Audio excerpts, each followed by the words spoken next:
The Magdalen Islands. A journey across miles of open water. It is a distant, spectacular island chain in the heart of the Gulf of St. Lawrence. From stunning coastal sea caves to some of North America's most incredible sand dunes, the coastlines here have it all. A maritime legacy beginning with the first European settlers centuries ago. The story said that the lamppost of the city of Paris was lighted up by the walrus oil from the island at a certain time in the 1600 years. A thriving modern culture inspired by the sea that surrounds these islands. We are all surrounded by coastline, so the sound of the wave too, I'm always missing it when I'm not near it. And age-old traditions hidden in the remote hills of this island chain. Is a last smoking room on Magdalen Island, a last smoking room like this in Quebec. Now, we explore this rugged coastline like never before. A bird's eye view, unlocking the secrets of our maritime past, present, and future. This is Canada, Over the Edge. –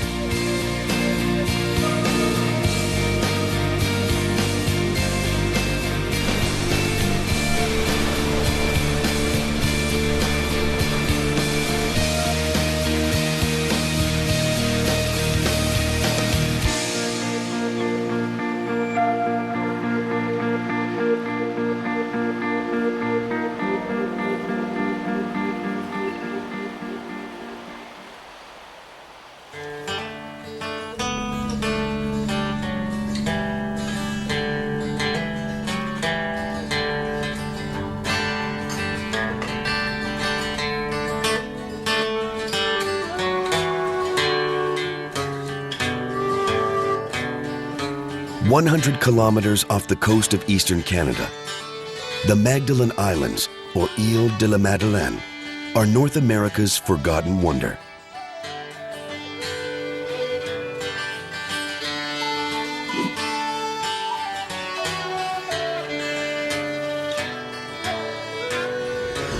Set in the middle of the Gulf of St. Lawrence, between Cape Breton, Prince Edward Island, and Quebec's Gaspé Peninsula.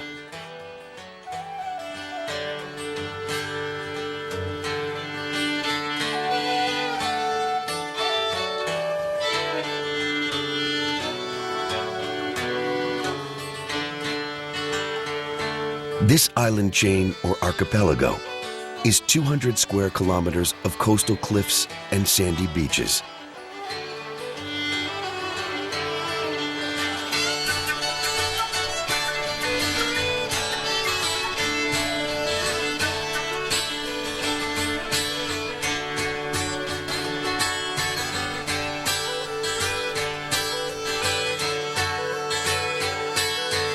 The Magdalens are 8 major islands, home to 12,000 people. For many, these islands are a summertime retreat far from the North American continent. For others, they have been a home for generations.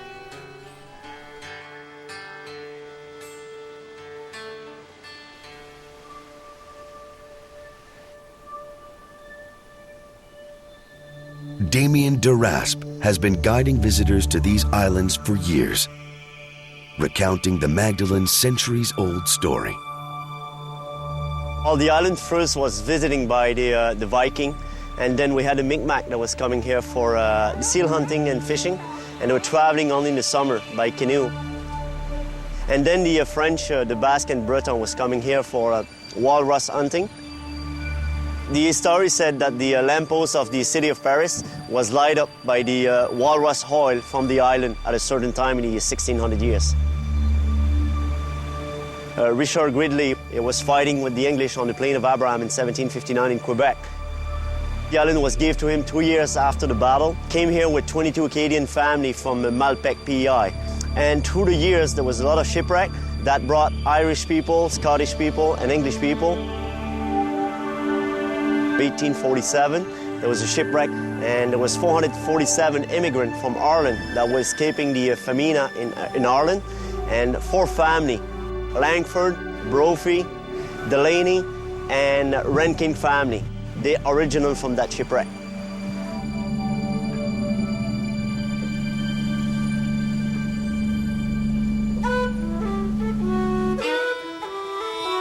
Centuries later, it is a unique mix with connections to various cultures throughout Eastern Canada.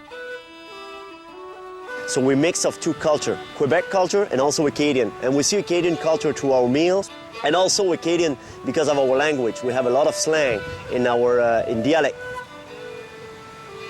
80% of the population is Acadian descendant. But also we're really proud to be Quebecers, so we're kind of in 2 different cultures.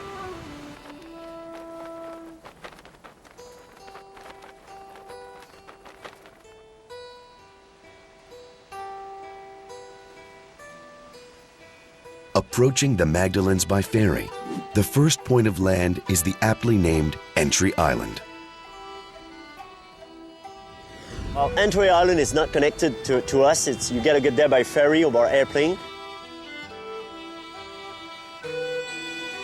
Set 12 kilometers off the island's main center of Cap aux Moules, Entry Island is one of the few English-speaking settlements of the Magdalens. The people that are living there is about a little over 100, and a lot of them are descendant from Scotland.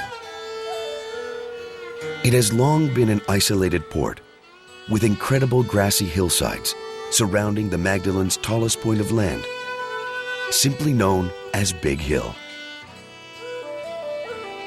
That island was settled by French people, and we don't know why, but at a certain time it switched to English people. And there's no reason, we don't know the reason for. And today it's really special to go there. Even us that from the main island, we're going there and we all like, it's fascinating.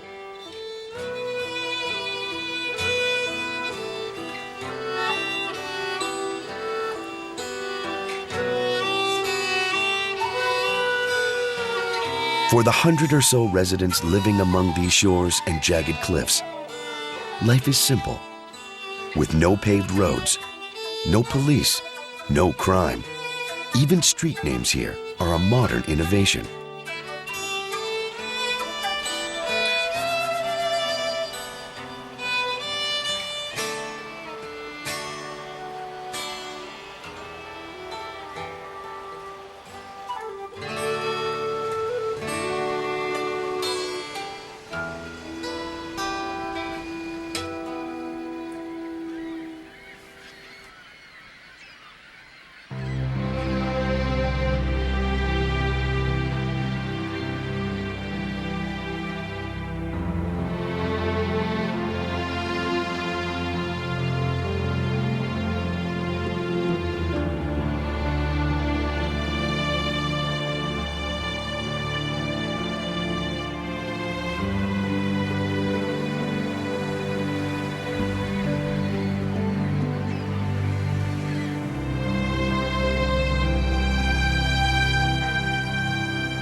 "12 kilometers northwest of Entry Island lies the town of Cap aux Moules.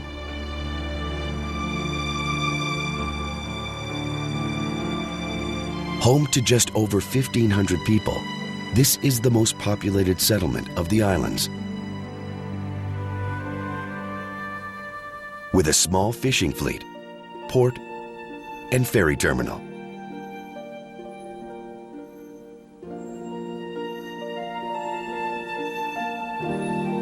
The town shares its name with the island on which it is built. The island of Cap aux Moules is at the geographic center of the Magdalens.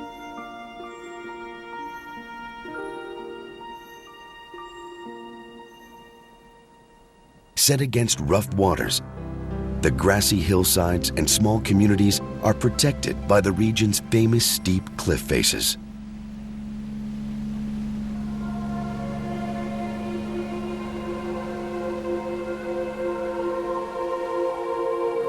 and it is the rough waters of the Gulf that also make these islands infamous. With more than 400 shipwrecks in the region, the Magdalens come second only to Nova Scotia's Sable Island as the graveyard of the Atlantic.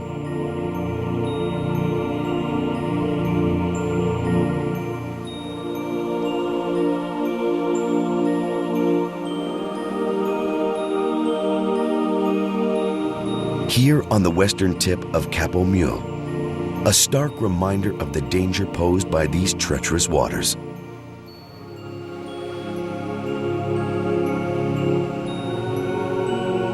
This barge grounded here more than a decade ago. Caught in a fierce storm, it began taking on water, finally grounding on the rocks of this coastline.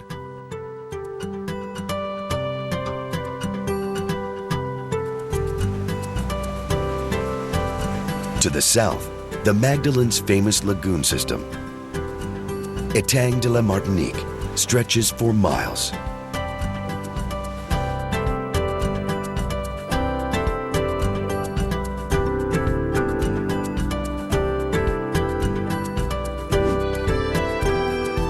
These shallow saltwater bodies are set between the eastern and western sandbars that connect Capo Mule to the rest of the island chain.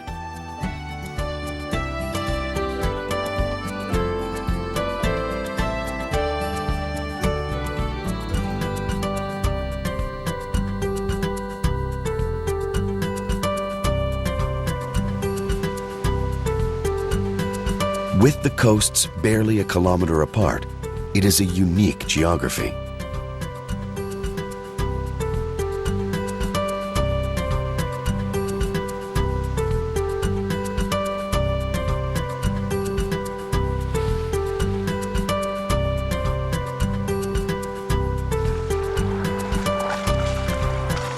With strong ocean winds and calm lagoon waters, this area is perfect for extreme water sports, making the Magdalenes one of the world's top locations for kite surfing.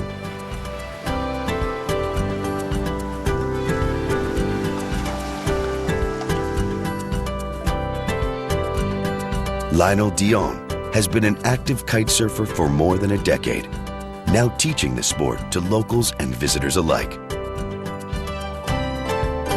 When I start, I suppose I kite surf for 3 years, and after I chose another sport.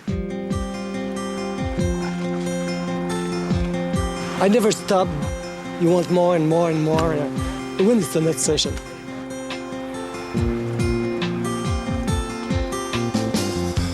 You lose so much time in the water, and girls.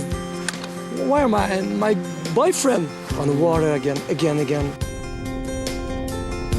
For Dion, it is the unique Magdalene geography that makes this region perfect for kite surfing.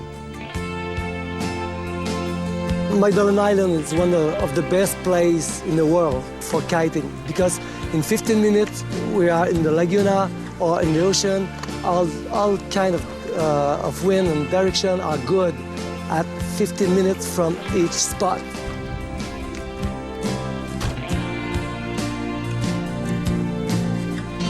I have 2 or 3 groups of students each day, and I start my day at 5:30 each morning, 18 hours per day. Here for playing with the wind. Okay, on est ici pour s'amuser avec le vent. Plein de petits trous dans le cerf-volant, fait que quand je viens dans des cerfs-volants gonflables à boudin.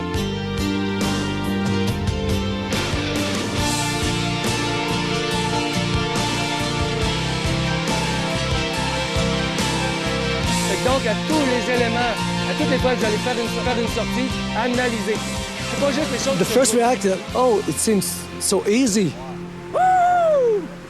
It seems like a lazy sport. Put the kite at the 45 and let it go. It seems like that, but it's very difficult to control all aspects, psychological and force and wind and waves. Oh, c'est pas fini.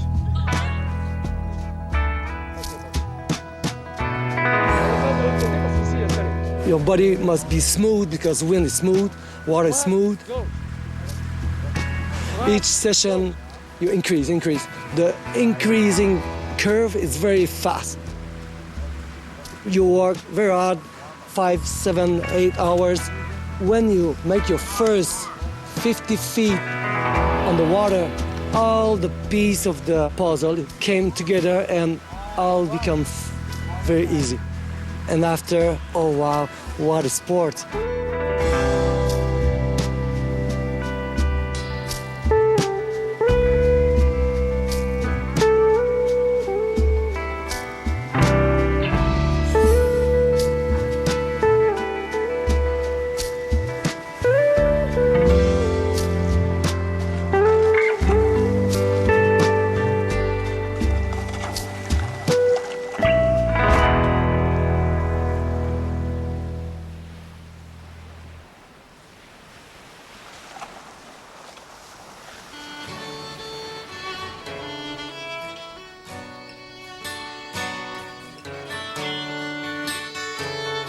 From the shores of Cap Mule to Etang de la Martinique, the Magdalen Islands are a diverse landscape.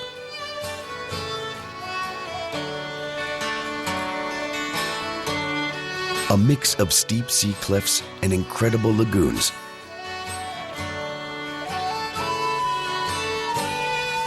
Protected by coastal sandbars.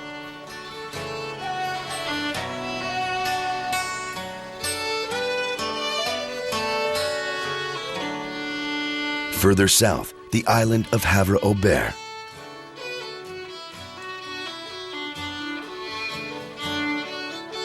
With more than 58 square kilometers, it is the largest of the islands. Boasting a small forest, lake, and vast coastline.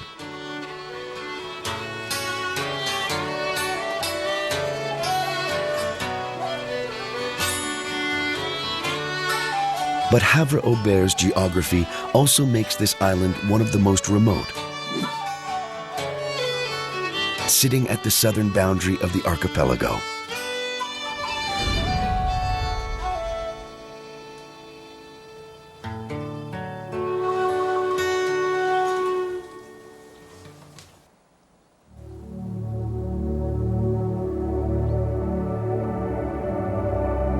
We have 300 kilometers of beaches, of beautiful sand.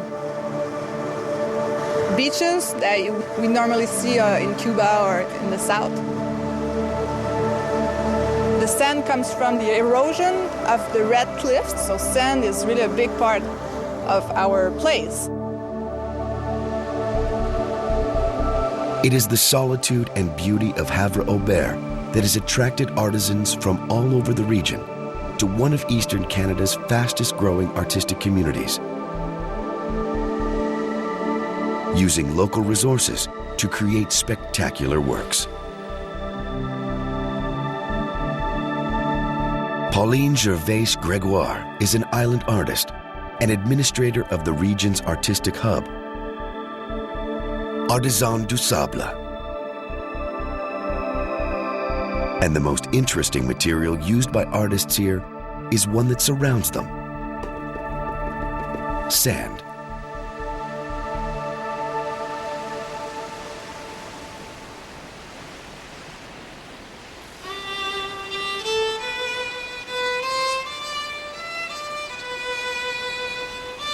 For Gregoire and others, the landscape and the geography here are an inspiration. The islands are so inspiring, so calm, very peaceful. It really helps to be creative.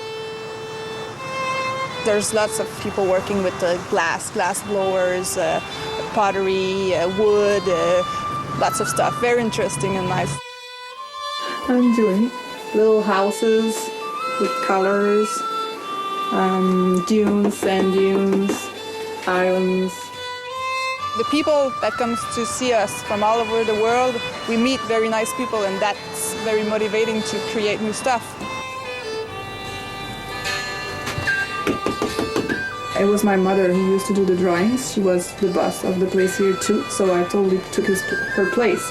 And it's funny because when I was young, like maybe 4 years old, for fun I was doing this, and I never thought I would one day do it for real, for a living.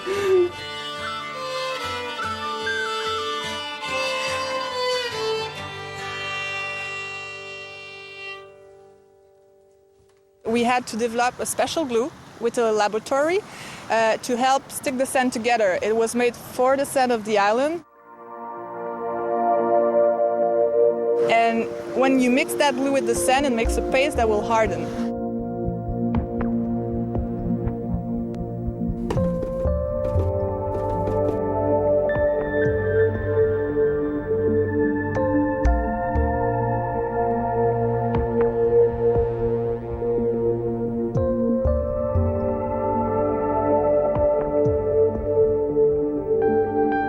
We have 3 techniques to work with the sand. So we make a block in a casing, and then with tools we're going to work it directly, like wood, I could say. The second technique would be turning on a lathe, a horizontal lathe, like metal or wood turning. So clocks, vases, all the round stuff are turned. And the final technique would be molding for the little object that we want to reproduce. So we make our own molds with clay before, and then we put latex, and it makes a mold that we will put the paste in it. And after it hardens, and we can work it out, little details around it.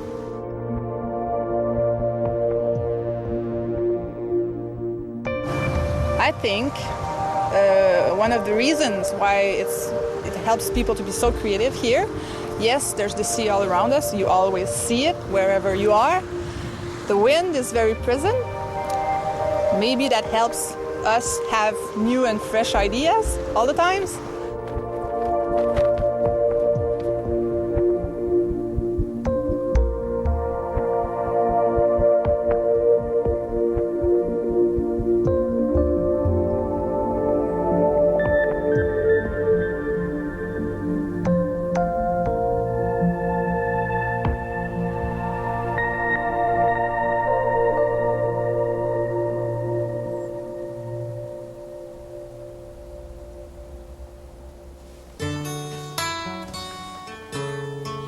Heading due north, beyond Cap aux Mules, the island of Havre-aux-Maisons lies in the distance.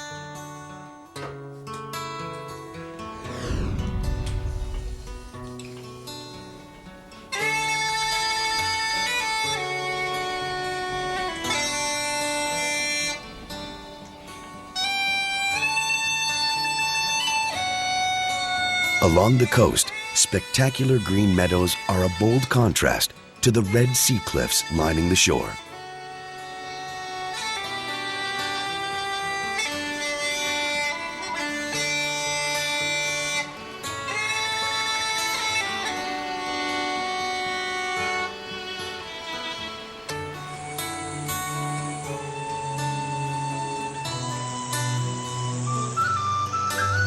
With just over 2,000 people, the island's colorful houses are one of the best examples of the Magdalen's cultural landscape.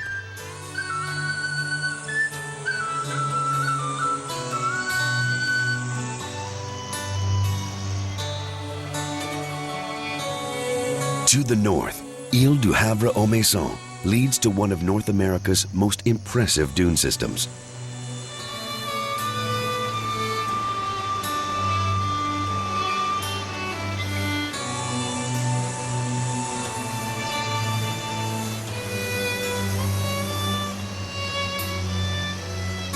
Miles of sand connecting the southern communities of Cap aux Mules and beyond to the northern reaches of the island chain.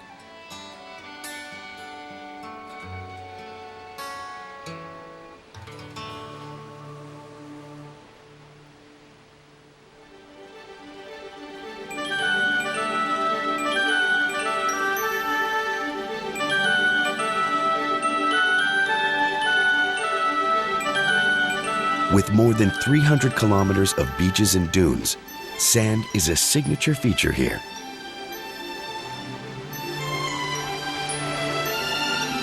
Covering more than 60% of the perimeter, the dunes are critical to the island's survival.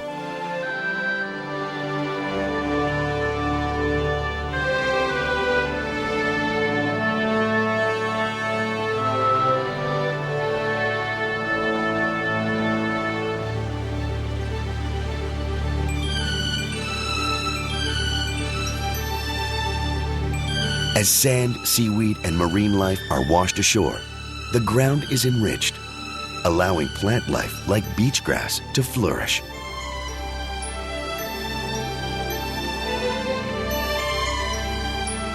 And it is that beach grass, with roots anchored to much of the coastline, that has become a crucial line of defense.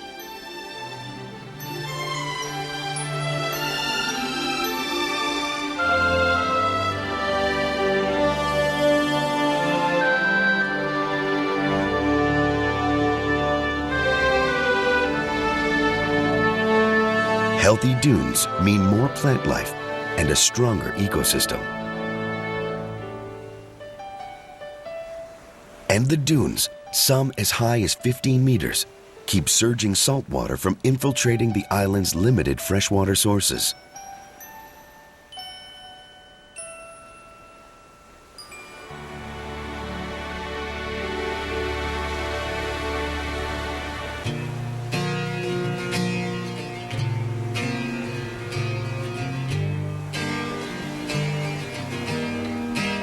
But for the thousands of visitors who arrive each year, the best part of the sand surrounding the Magdalenes is the rest and recreation.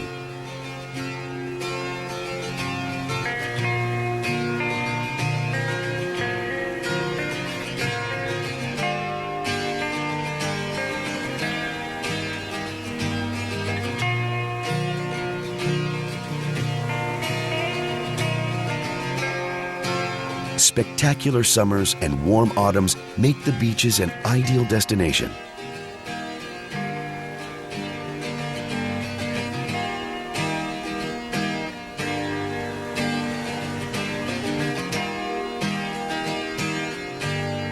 All over the island, swimmers, snorkelers, boaters, and kayakers congregate.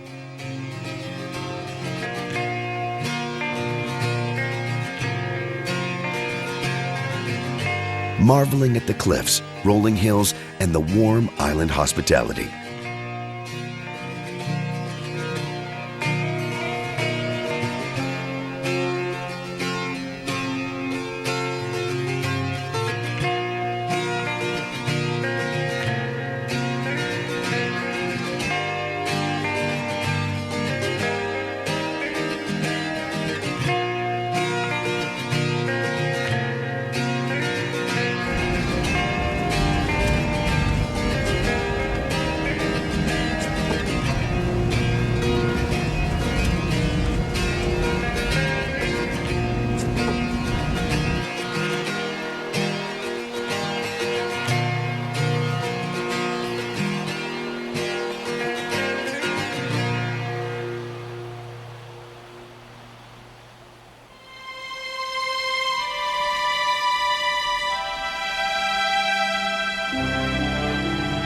Here, at the entrance to the English settlement of Gros Isle, one of the geological legacies of this region lies below.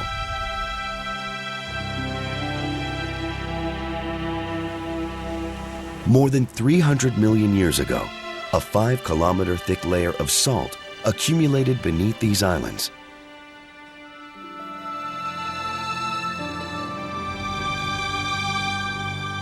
Over time, rising temperatures forced the salt to the surface, creating salt domes, now part of the geological base of the islands.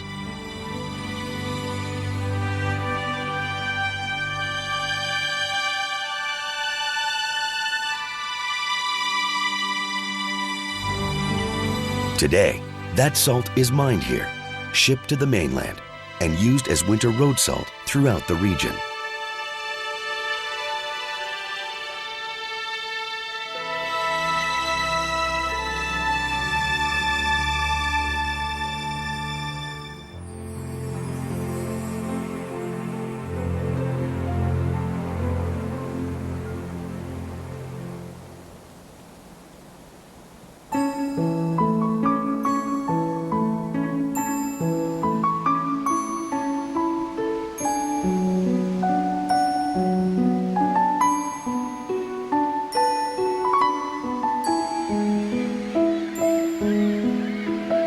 For those visiting the islands, the greatest visible geological feature of the Magdalenes is the spectacular cliffs.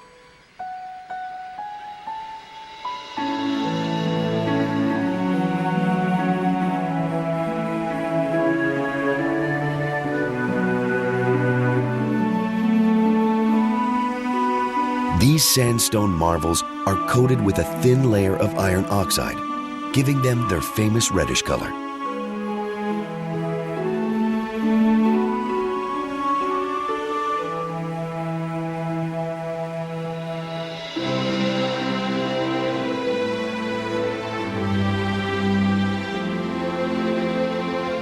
Molded by the constant thrust of surging waves, they take on every shape imaginable.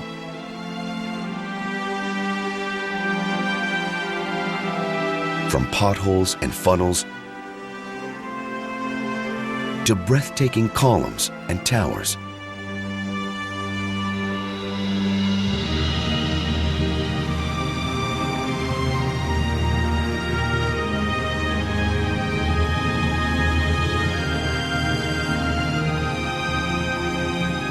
But these red formations can easily be broken down, from solid rock to a mud that some believe contains the magic of these islands.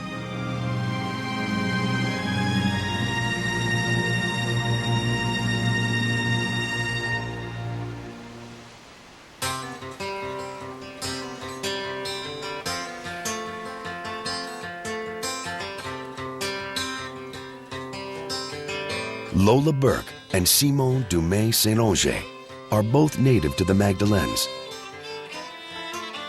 They spend their summers guiding visitors to experience the rejuvenating properties of these muds.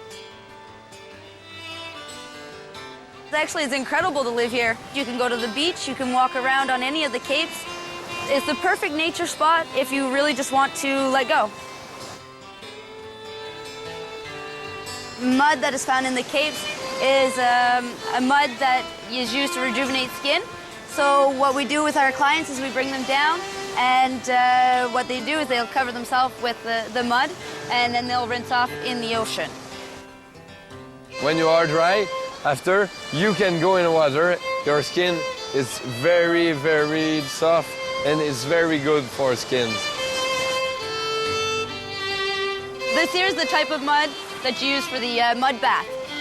The reason that is because you can tell that it's more runny than the rest of the clay that you would find normally. So that way it's easier to put and spread onto your body. It's also 100% natural. There's no additives or anything into it. It's not like regular mud. It's not the soft kind. You got bits and pieces of rock and clay into it. So it scrapes in that, and that's the reason why it's perfect for taking away any dead skin that you may have.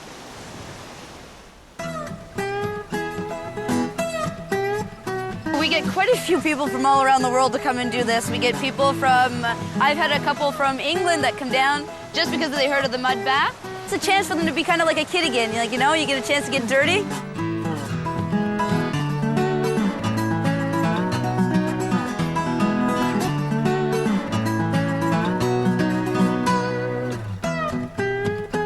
For Burke and Saint-Onge, it is one of the many incredible aspects of life in the Magdalenes.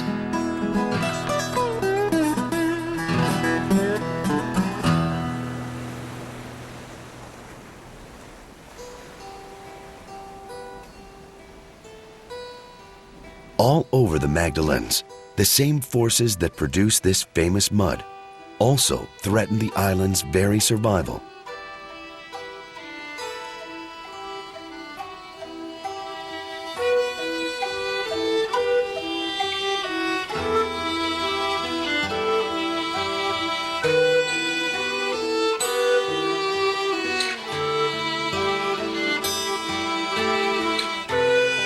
Erosion has been monitored on the Magdalenes for decades, threatening the dunes, beaches, and roads.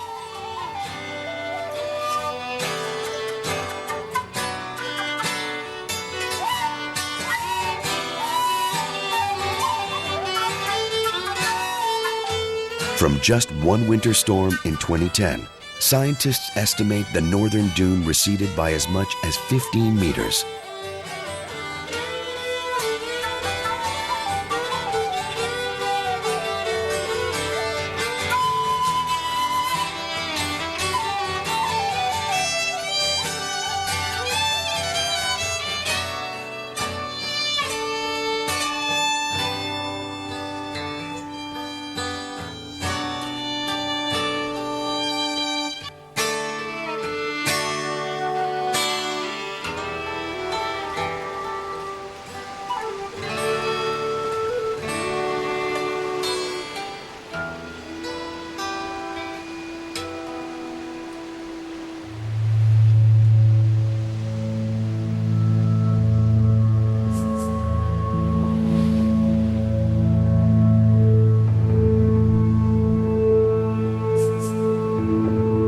And within the red coastal cliffs, the forces of wind and waves have left one more spectacular legacy.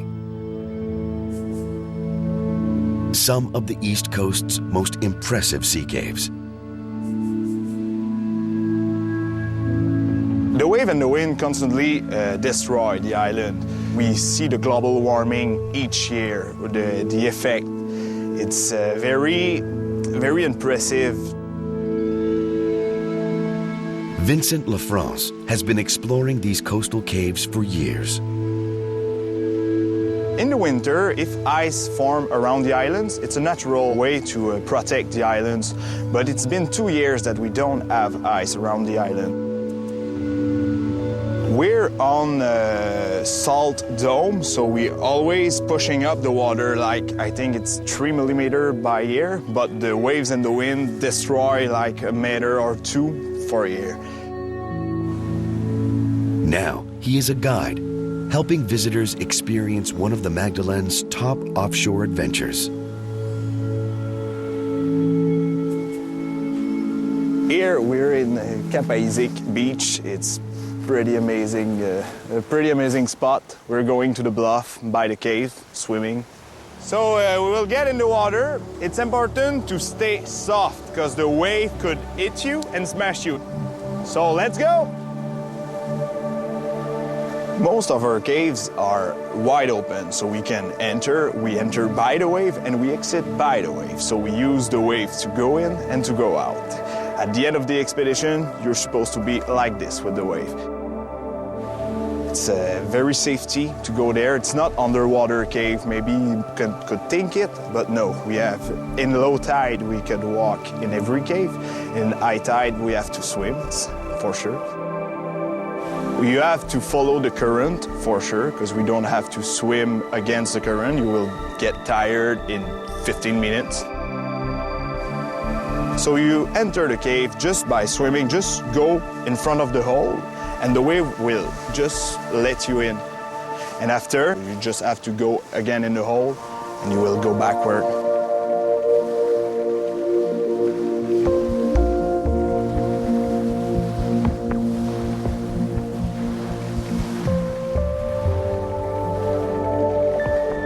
When it's calm, we could go in every cave, watch the bird, do some interpretation. And when there's big wave, it's more for the sportive.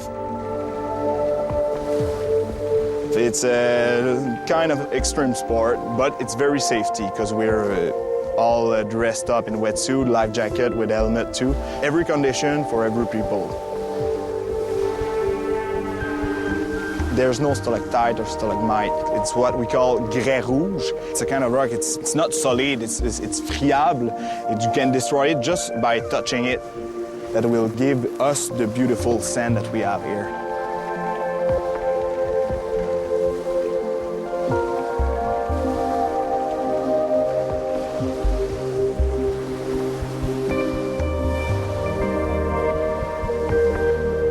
It's an amazing activity.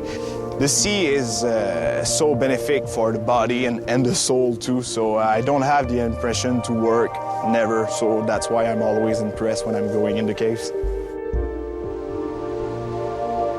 Lafrance believes these caves are unique to the Magdalenes, another enigma on the outer reaches of this incredible island chain. We are all surrounded by a coastline, so I think it's deep in our soul just what that smell, the sounds of the waves too. I'm always missing it when I'm not near of it.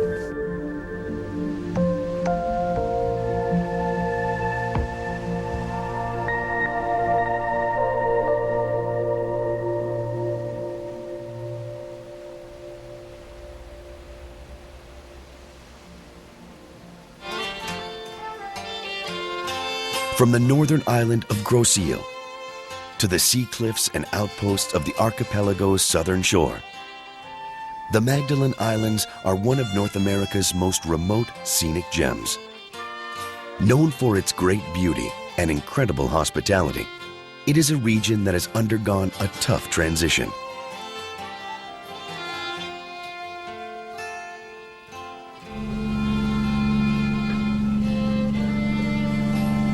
The Magdalens were once a thriving fishing outpost, but the cod moratorium of the 1990s and a general decline in the fishery has changed this island forever.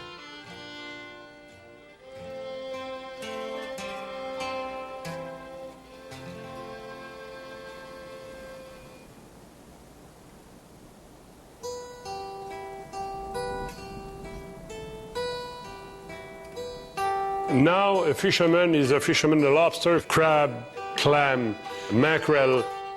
He fish 2 months, he make enough money to drive a year. He's a professional.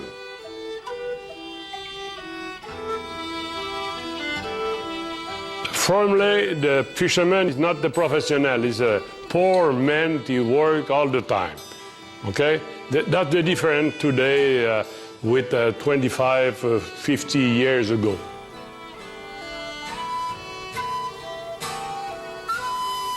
Here on Île du Havre aux Maisons, the last great herring smokehouse, Le Fumoir d'Antan, stands as a legacy to the rich fishing era here. Benoit Arsenault is the second-generation owner here. And my father is a fisherman to start. He have a couple of boats with herring trap.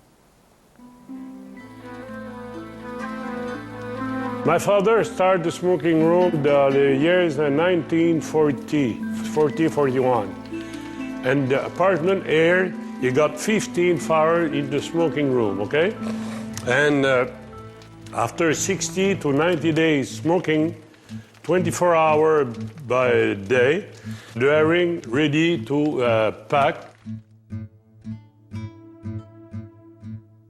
Many persons to the Magdalen Island in Quebec like the smoked herring, very good with a little beer.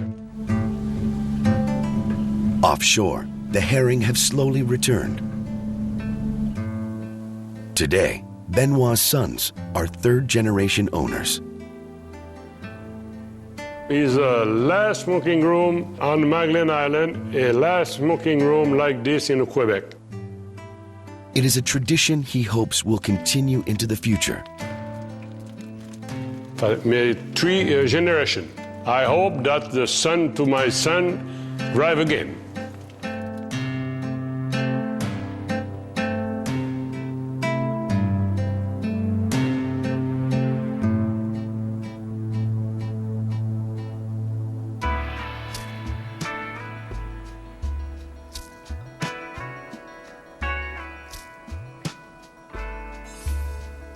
With the decline in the fishery, islanders are looking for new ways to sustain life.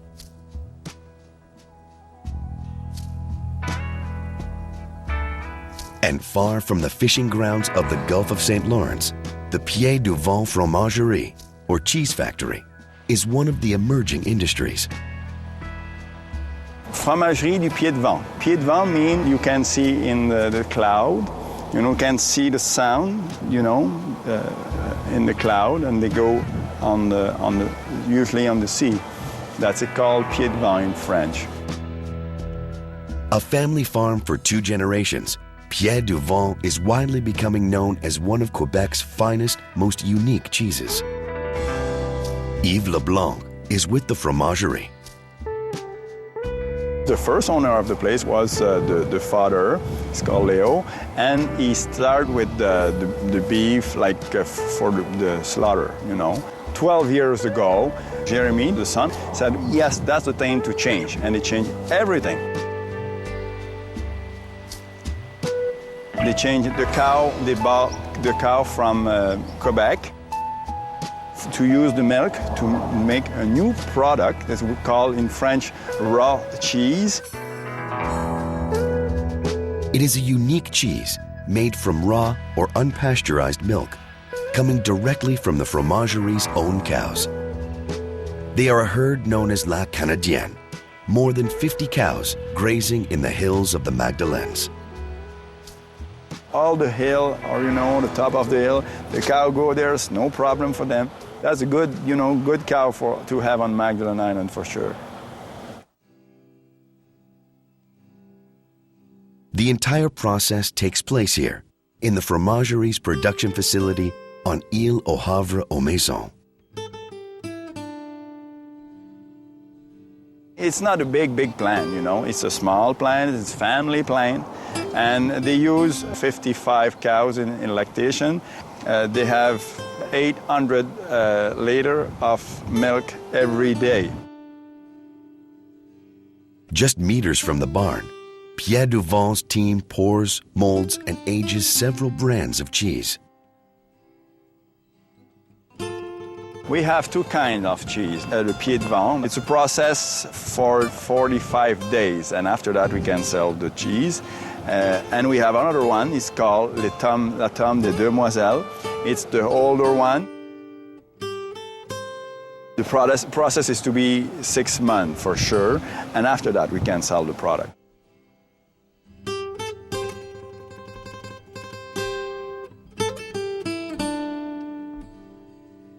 And efforts are beginning to pay off. Pierre Duvant's products are now available throughout Quebec, and within months, Leblanc hopes cheese from the Magdalenes will be seen in stores all across Canada. The Fromagerie du Pied de Vent is pride of Magdalen Island. That was the first project they start after the fish go down. And everybody started to say, well, it's a new day for Magdalen Island. Before that, we only did the process with fish. And now we work with something, you know, other things like from the grass, from earth. So it's really different from Magdalen Island people.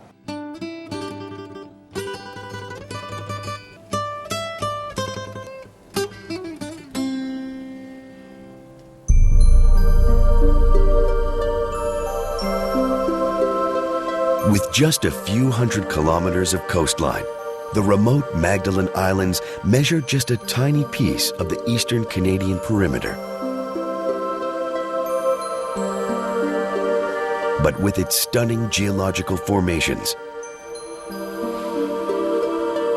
breathtaking grassy plateaus, and ever-changing sea cliffs and caverns, the Magdalenes truly are one of the world's great maritime wonders. Here, on the edge of Canada.